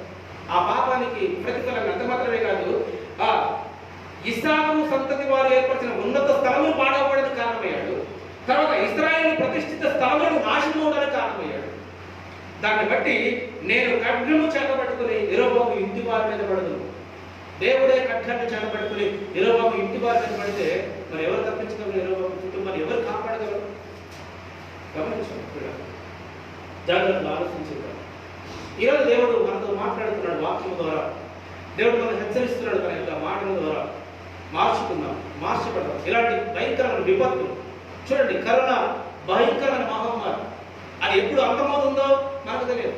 ప్రభుత్వాలు ఆల్రెడీ చేతులు ఎత్తేస్తారు. దాంతో కలిసి సహవాసం చేయండి, దాంతో కలిసి జీవించడానికి ఇష్టపడండి. దాని గురించి ఈరోజు ఒక వాక్యం చదివారు. ఏంటంటే ఒక ఆయన రాశాడు, అద్భుతంగా రాశాడు. ఏంటంటే ఒక అడవిలో ఒక పెద్ద పులి ఉంది. అంత మాత్రమే కాకుండా ఆ పులితో పాటు కలిసి కొన్ని జీవులు కూడా ఉన్నాయి. పులికి రోజు ఆహారంగా ఒక జంతువు ఖచ్చితంగా బలి కావాలి. పులి ఆకలి తీరాలంటే ఒక జంతువు బలి కావాలి. అలానే జంతువులన్నీ కలిసి అడవిని విడిచి బయటకు వెళ్ళలేము కదా. ఈరోజు నా వంతు, రేపు నీ వంతు, రేపు ఎల్లుండి ఇంకొకటి వంతు.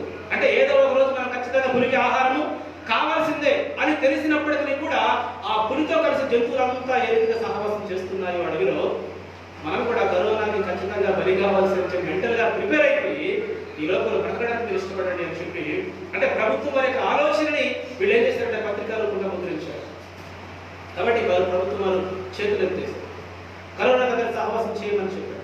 ఇప్పుడు మన ముందు ఉన్నటువంటిది ఏంటంటే మన విశ్వాస జీవితాన్ని మనం కాపాడుకుంటూ, వ్యక్తిగతంగా క్వారంటైన్ మనం ఉంటూ, వ్యక్తిగత శుభ్రతను పాటిస్తూ, సామాజిక దూరాన్ని పాటిస్తూ జాగ్రత్తగా ఈ యొక్క శరీరాన్ని కాపాడుకోవడానికి ఎన్ని జాగ్రత్తలు తీసుకుంటున్నామో అంతకంటే ఎక్కువగా ఆత్మీయ జీవితాన్ని కాపాడుకోవడానికి కూడా మనం జాగ్రత్తలు తీసుకోవాలి. మందిరాలు మూతపడ్డాయి, అయినప్పటికీ కూడా ప్రతి కుటుంబం ఒక మందిరంగా మార్చబడింది. హల్లెలూయా, దేవుడికి మహిమ కలుగుతుంది. గమనించండి, ఒకవేళ సాతాను కుట్రగా భావించినట్లయితే ఆ సాతాను ఈరోజు అపజయం పాలయ్యాడు చెప్పడానికి ఎంతో సంతోషిస్తుంది. మందిరం మాత్రమే మూతపడింది, కానీ ప్రతి కుటుంబంలో ఒక మందిరంగా మార్చడం ఎంత సంతోషం. అంత మాత్రమే ప్రతి వారం మాత్రమే ఆనందంగా ఉండవలసిన మనిషి ఈరోజు ప్రతి దినము ఆనందంలో గడిపాడు. హల్లెలూయా, ప్రతి వ్యక్తి, ప్రతి కుటుంబము ప్రతి దినము ఆనందంగా గడిపిన సందర్భాలు మనం చూస్తున్నాం. ఇదంతా సంతోషకరంగా, అంటే అననుకూల పరిస్థితుల్లో కూడా అనుకూలంగా మార్చుకోవడానికి మనం ప్రయత్నించాలి. దేవుడు ప్రేమించిన వారికి, అనగా ఆయన సంకల్పంతో పిలువబడిన వారికి మేలు కలుగుడికై సమస్తమును సమకూడి జరుగుతున్నవని చెప్పి అపొస్తలుడైన పౌలు రోమా సంఘాన్ని హెచ్చరించినట్టుగా మన జీవితంలో ఏది జరిగినా కానీ అది మన మేలుకే మనం మలుచుకున్నాం. మన జీవితంలో కీడైనను మేలైనను అది ఏదైనా సరే దేవుడు ప్రభువా నీకు స్తోత్రం అని చెప్పి దేవుని యొక్క సన్నిధిలో మనం ఎదగడం నేర్చుకున్నాం. దేవుని యొక్క సన్నిధిలో ఆత్మీయతలో కాపాడుకోవడం మనం నేర్చుకున్నాం. ఇంట్లోనే మన క్వారంటైన్లో ఉండి మనం ఏం చేసిన తెలుసా, మన విశ్వాసంలో ఇంకనూ అభివృద్ధి సాధించాం, ఇంకనూ ఆత్మీయంగా బలపడ్డాం, ఇంకనూ క్రీస్తు యొక్క సారథ్యంలోకి మార్చడానికి మనం ప్రయత్నం చేస్తాం. ఇంకనూ ఆ వాక్య జ్ఞానం, వాక్య అనుభవం కలిగి జీవించడానికి మనం ఈ పరిస్థితులను మనం మనసుకొని మనకు అనుకూలంగా, ప్రతికూల పరిస్థితుల్ని అనుకూలంగా మనసుకోవడానికి మనం నేర్చుకోవాలనుకుంటున్నాం. అలా నేర్చుకున్నప్పుడు మనము ఆ విశ్వాసంలోని ఆత్మీయతలోని ఎదగడానికి కారణమవుతుంది. కనుక ఈరోజు దేవుడు మనతో మాట్లాడుతున్నారు. యెహోవాను ఎలాంటి స్థితుల నుంచి ఎలాంటి ఉన్నతమైన స్థితులను దేవుడు హెచ్చించాడు. అయినప్పటికీ దేవుడు దేవుని యొక్క ఆజ్ఞను కైకొనక, దేవుని యొక్క మాటను వినకుండా అతడు గర్విష్ఠుడై తన యొక్క స్థితిని తను కోల్పోయాడు. ఈరోజు క్రైస్తవులుగా, ఆత్మీయులుగా ఈ లోకంలో జీవిస్తున్న మనము ఈ స్థితి మనం కలిగి ఉన్నామంటే అది కేవలం దేవుని యొక్క కృప మాత్రమే, అది కేవలం దేవుని యొక్క ఆశీర్వాదం మాత్రమే. దీన్ని మనం కోల్పోకుండా, గర్వంతులు కాకుండా, ఆత్మీయ గర్వాన్ని మనం నాశనం దాచేస్తుంది. కాబట్టి ఆత్మీయ గర్వం లేకుండా క్రీస్తు యొక్క అడుగుజాడలు నడుస్తూ, క్రీస్తు సారూప్యంలో మార్చబడుతూ, క్రీస్తుకు అనుకూలంగా ఈ లోకం బ్రతుకుతూ అనేకుల్ని క్రీస్తు యొక్క నడిపించుదాం. అనేక మందిని క్రైస్తవులుగా మార్చడానికి మన వంతు సహాయ సహకారాలు అందిస్తాం. పిల్లల ప్రార్థించుకుందాం, అందరం కళ్ళు మూసుకుందాం. మన మధ్యలో దైవజనులు పేరు మన మధ్యలో రావడం చాలా సంతోషం. వారు మనల్ని ముగింపు ప్రార్థనలో నడిపిస్తారు. కాబట్టి మీరందరూ కళ్ళు మూసుకోనండి, ప్రార్థనలో ఏకీభవించండి. ఈ లైవ్ ద్వారా ఆ ప్రార్థన ఆరాధనలో పాల్గొంటున్న మీరందరూ కలిసి ఆ ప్రార్థనలో ఏకీభవించవలసిందిగా ప్రేమతో మనం చేస్తూ, పేటర్ గారు మా మధ్యలో ఉన్నారు, చాలా సంతోషం. వారు ముగింపు ప్రార్థనతో మనం ఈ కార్యక్రమాన్ని ముగింపు తీసుకోవచ్చు. ప్రార్థన చేసుకుంటాం. ప్రేమానమ్మకంగా తండ్రి, నీకు స్తోత్రములు నాయనా. ఉదయకాల సమయం నుండి మధ్యాహ్న కాల సమయం వరకు మా ప్రియులు నీ కుమారులు మీరు ఆస్తున్నారు తండ్రి. మీరు రవికుమార్ గారి ద్వారా మీరు లైవ్లో తండ్రి మాట్లాడించిన విధానం నడుస్తూ తిరిగిన వాక్యాన్ని తండ్రి మీ బిడ్డలను హృదయాల్లో భద్రపరుచుకొని నీ నామములకు మహిమకరంగాను వచ్చినటువంటి విన్నటువంటి వారికి ఆత్మను ఎదుగుదలగా, శరీరకంగా దీవెనకరంగా ఉన్నట్లు సహాయం చేయించి తండ్రి. కరోనా వైరస్ గురించి ప్రార్థిస్తున్నాం తండ్రి. అనేకుల్ని నాయన మీరు భయప్రాంతులుగా చేస్తుండగా మీరే మాకు సహాయకుడు అయ్యండి తండ్రి. భౌతిక దూరాన్ని పాటిస్తూ నాయన మీకు మహిమకరంగా ఈ లోకంలో క్రీస్తుని గురించిన మరణ సమాధి పునరుత్థానాన్ని ప్రకటిస్తూ ఈ లోకాన్ని విడిచిపెట్టిన మరుక్షణమే మీరుడు లోకంలో మీ ముందులాగా మీ కృపను గ్రహించి నామాన్ని మేము తెచ్చుకున్నాం. ఇదే రీతిగా తండ్రి మీరు లైవ్ ద్వారా అనేకులు రక్షణ మార్గంలో ఆత్మీయంగా బలపరచబడడానికి సహాయం దయచేసి మీ నామానికి మేము తెచ్చుకున్నాను. ఈ ప్రార్థన యేసుక్రీస్తు శ్రేష్టమైన నామములో వచ్చినాం పరమ తండ్రి, ఆమేన్.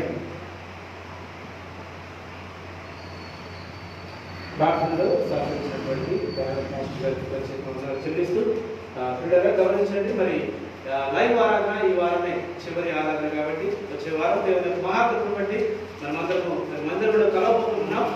మరి ఎస్ఓపి ఎవరైతే స్టాండర్డ్ పాలసీస్ ఎవరైతే ప్రభుత్వం వారు మనకు అందించారో వాటి ప్రకారం మనం క్వారంటైన్లో ఉండి బయటకు వస్తున్నాం. కాబట్టి వ్యక్తిగత సామాజిక దూరాన్ని పాటిస్తూ శానిటైజర్ని ఖచ్చితంగా మనం తీసుకుని వద్దాం. ఇప్పుడు మనం ఆల్రెడీ యూజ్ చేస్తున్నాం కాబట్టి ఆ శానిటైజర్ తీసుకొని మాస్కులు ధరించి వచ్చే ఆదివారం దేవుని మందిరంలో మనం కలుసుకుందాం. ఖచ్చితంగా సామాజిక దూరాన్ని మనం పాటిస్తాం. ఒకవేళ మన మందిరం సరిపోయినట్లయితే 2 ఆరాధనలు చేయడానికి కూడా మనం ప్రయత్నం చేద్దాం. చాలా మంది ఊర్లకు పెట్టారు.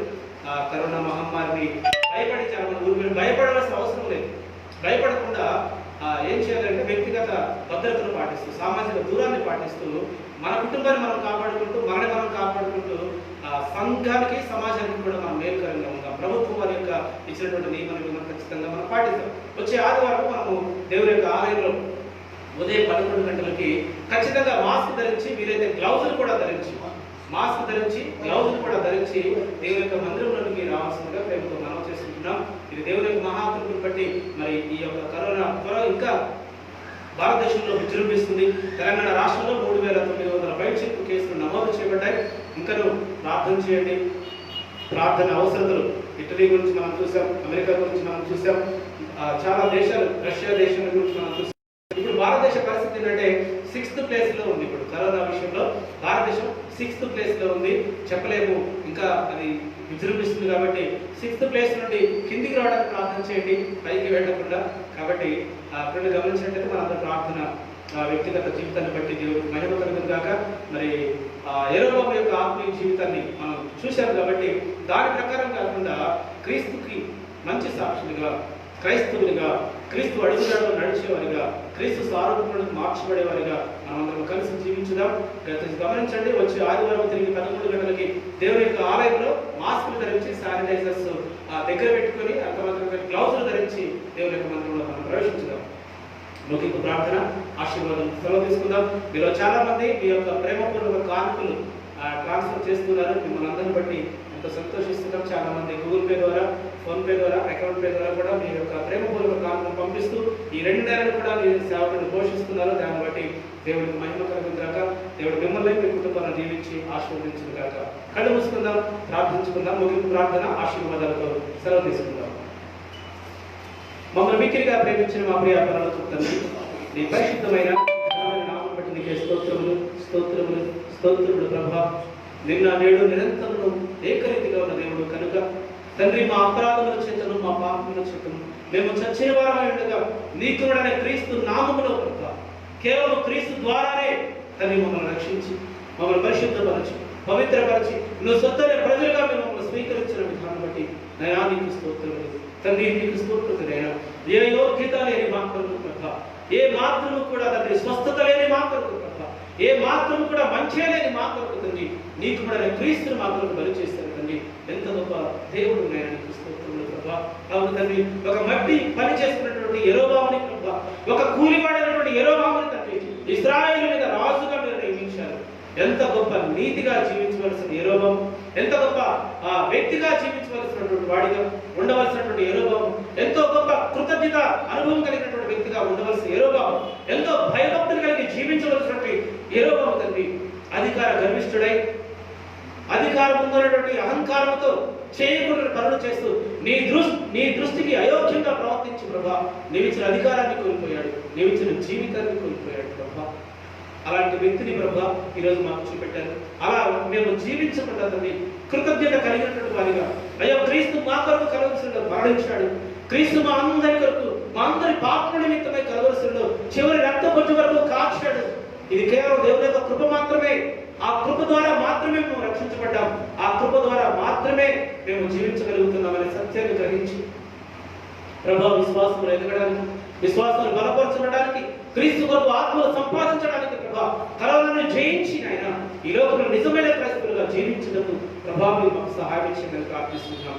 ఈ లైవ్ ద్వారా ఉంటున్న ప్రతి వ్యక్తిని ప్రభా, మోకరించిన ప్రతి ఆత్మని నాయన, ప్రతి కుటుంబాన్ని పేరు పేరు ప్రభా మీరు ఆశీర్వదించండి ప్రభా. మీకు స్తోత్రములైనా సహాయం చేయండి. ఈ దాసుని ప్రభా ఎంతో మంది ప్రభా పోషిస్తున్నారు ప్రభా, ఎంతో మంది వారి ప్రేమపూర్వకమైనటువంటి కానుకలు ఇచ్చడం ద్వారా ఈ దాసుని కుటుంబాన్ని పోషిస్తున్నారు. ప్రతి కుటుంబాన్ని పేరు పేరు వస్తుంది ఆశీర్వదించండి ప్రభా. నీ అద్భుతమైన దీవెనను కుమ్మరించండి. నేను నీ దాసుని విషయంలో సహకరించిన ఇచ్చిన ప్రతి హస్తానికి 30 60 100 నీ అద్భుతమైన ఆశీర్వాదం చేత నింపమని ప్రార్థిస్తున్నాం. అలాంటి ప్రభా విధవరాల ద్వారా ఏ రీతి పోషించారు, ఆ విధవరాల కరువు కాలంలో కూడా సమృద్ధిగా ఏ రీతిగా జీవించగలిగిందో ఆ రీతిగా ప్రతి కుటుంబాన్ని ప్రభా సమృద్ధిగా ప్రభా మీరే నేను ఆశీర్వదించమని ప్రార్థిస్తున్నాం. యేసు క్రీస్తు నామములో ప్రభా ప్రార్థనలో చేసిన ప్రతి ఒక్కరిని నేను నీ ఆత్మ కార్యంలో ప్రభా జరిగించి నేను ఆత్మీయంగా బలపరచబడుతూ ఆత్మీయంగా స్థిరపరచబడుతూ వచ్చే ఆదివారంలో నేను మా వ్యక్తిగత భద్రతను పాటిస్తూ, మా వ్యక్తిగత శుభ్రతను పాటిస్తూ, వ్యక్తిగతంగా ప్రభా మమ్మల్ని రక్షించుకుంటూ సంఘానికి సమాజానికి రక్షకులుగా ఉండినైనా నీ మందిరంలో ప్రవేశించే భాగ్యాన్ని మీరు మాకు దయచేయమని ప్రార్థిస్తున్నాం. ఎంతో మంది ప్రభా ఇదిగోని డాక్టర్స్ నేను కరోనాతో పోరాడుతున్నారు. ప్రతి కుటుంబాన్ని ప్రభా జ్ఞాపకం చేసుకోండి. ఎంతో మంది పోలీసు వారినైనా వారి కుటుంబాలను పక్కన పెట్టినైనా కరోనా కొరకు పోరాడుతున్నారు. వారి కుటుంబాలను మీరు ఆశీర్వదించండి. ఎంతో మంది నాయకులు, ఎంతో మంది అధికారులు ప్రభా మంచి ఆలోచనలు చేయడానికి, మంచి నిర్ణయాలు తీసుకోవడానికి ప్రభా నీ జ్ఞానం చేత ప్రభా వారిని నింపండి నాయన. నీకు స్తోత్రములైనా. భారతదేశ సరిహద్దుల్లో ఉన్నటువంటి సైన్యాలను ప్రార్థిస్తున్నాను ప్రభా. ఇదిగోతని ఒక పక్క నేను కరోనాతో ప్రభా పోరాడుతున్నాను, మరొక పక్క ఇదిగోతని విడతల దండు చేత ప్రభా పోరాడుతున్నాను, మరొక పక్కనైనా యుద్ధ సమాచారాలు ప్రభా మేము వినబడుతున్నాయి. తండ్రి సహాయం చేయండి. చైనా దేశానికి, భారతదేశానికి ప్రభా, అలాగే భారతదేశానికి, పాకిస్తాన్ దేశానికి నైనా మీరు సయోధ్యను ముద్రించండి ప్రభా. ఇదిగో తండ్రి దేశ క్షేమం గురించి ఆలోచించే దేవుడు నీవు, సంతోషము సమాధానము దయచేసే దేవుడు నీవు ప్రభా. నాయకులతో మాట్లాడండి తండ్రి, నాయకుల యొక్క మనసులో ప్రేమను పెంపొందించండి, నాయకుల యొక్క హృదయాల్లో పశ్చాత్తాపమును కలిగించండి. ఇదిగో తండ్రి యుద్ధమునైనా ఏ సమస్యకు పరిష్కారం కాదని వీళ్ళు గుర్తించడానికి సహాయం చేయండి. యుద్ధము ద్వారా దేన్ని సాధించలేము, అది కేవలం వినాశనము మాత్రమే అని చెప్పి నీ బిడ్డలు గుర్తించిన సంధి చేసుకున్న ప్రభా మీరే సహాయం చేసి మహిమ పొందుకోమని ప్రార్థిస్తున్నాం. అవును తండ్రి, నీవు తప్ప మాకు వేరొక దేవుడు లేడని ప్రభా, నీవే మాకు రక్షకుడు అని, నీవే మాకు సహాయకుడు అని, నీవే మాకు పోషకుడు అని ప్రభా నీ సన్నిధిలో ప్రార్థిస్తుండగా ప్రతి ప్రార్థనకు తండ్రి మీరే జవాబులు దయచేసి మీరే మహిమ, మీరే ఘనత, ప్రభావం మీరే పొందుకోమని మీ దీనదాసుని యొక్క సేవను ప్రభా జ్ఞాపకం చేసుకోండి. మీ దీనదాసుని యొక్క ఆత్మీయ జీవితాన్ని జ్ఞాపకం చేసుకోండి.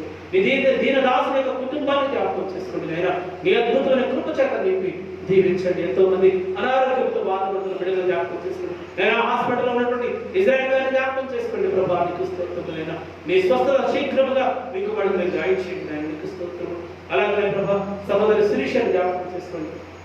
నీ మంచి స్వస్థత నీకు మాకు దయచేయండి ప్రభా. నీకు స్తోత్రములైనా అలాగే నీ ఆశలు ప్రభా నీకు తల్లి ప్రసాద్ గారిని జ్ఞాపకం చేసుకోండి. నీ స్వస్థత ప్రభావికి మనకి మీరు దయచేయండి. నీకు స్తోత్రములు ప్రభా. ఇంకా ఎంతో మంది బిడ్డలు ప్రభా నీకు తల్లి కరోనాలో అల్లాడుతున్నటువంటి బిడ్డలు, నేను అనారోగ్యంతో అల్లాడుతున్న బిడ్డలు, నేను సువార్తము గారిని జ్ఞాపకం చేసుకోండి. కిడ్నీ సమస్యతో ప్రభా నీకు మాకు బాధపడుతుండగా యేసుక్రీస్తు నామములో నీ స్వస్థత ప్రభా నీకు మాకు దయచేయండి. ఆ కుటుంబానికి ఓదార్పు దయచేయండి. ఆ కుటుంబానికి నెమ్మది దయచేయండి ప్రభా. యేసుక్రీస్తు నామములో అడుగుతుండగా ప్రతి ప్రార్థనకు తల్లి మీరే జవాబు దయచేసి మహిమా ఘనత ప్రభావం మీరే పొందుకోమని యేసుక్రీస్తు పరిశుద్ధుని నామములో ప్రార్థించి వేడుకుంటున్నాము తండ్రి. ఆమేన్. మన తండ్రి దేవుని ప్రేమయు కుమారుడైన యేసుక్రీస్తు కృపయు పరిశుద్ధాత్మ యొక్క అన్యోన్య సహవాసం ఇప్పుడు నువ్వు ఎల్లప్పుడూ సదాకాలం మనందరికీ, అలాగనే ఈ యొక్క లైవ్ ద్వారా వీక్షిస్తున్న ప్రతి కుటుంబానికి, అలాగనే కరోనా వైరస్ తో బాధపడుతున్న ప్రతి ఒక్కరికి తోడై ఉండి నడిపించును గాక. ఆమేన్. అందరికీ వందనాలు. సెలవు తీసుకోండి. ఈ కార్యక్రమాన్ని వీక్షిస్తున్న మీరంతా కూడా దీన్ని లైక్ చేయండి, షేర్ చేయండి. అనేకులకి ఈ కార్యక్రమం చూడడానికి, వ్యక్తిగతంగా ఆత్మీయంగా బలపడడానికి మీ వంతుగా వ్యక్తిగత సువార్తను ప్రకటించిన వారు అవుతారు. కాబట్టి చూసి సైలెంట్గా ఉండకుండా దీన్ని లైక్ చేసి షేర్ చేసి వ్యక్తిగత పరిచయాలు పాల్గొనిస్తూ కావాల్సిందిగా మనం చేస్తున్నారు. అంత మాత్రమే కాకుండా యూట్యూబ్ ఛానల్ మనది బ్యాప్టిస్ట్ చర్చ్ ఫిల్మ్ మన యూట్యూబ్ ఛానల్ని మీరు అనేకులు మీ స్నేహితులకు ఫార్వర్డ్ చేసి దాన్ని సబ్స్క్రైబ్ చేయండి. మన సంఘం ద్వారా ఏ కార్యక్రమైనా సరే దానిలో పొందుపరచబడుతుంది కాబట్టి దాన్ని కూడా వీక్షించండి. దాన్ని సబ్స్క్రైబ్ చేసి లైక్ చేసి కామెంట్ రూపంలో మీ ప్రార్థన అవసరం తెలియజేసి ఆధ్యాత్మికంగా పరోక్షంగా సంఘానికి సంఘ కార్యక్రమాలకి సహకరించవలసిందిగా ప్రేమతో మనం చేస్తూ సెలవు. Thank you. Praise God.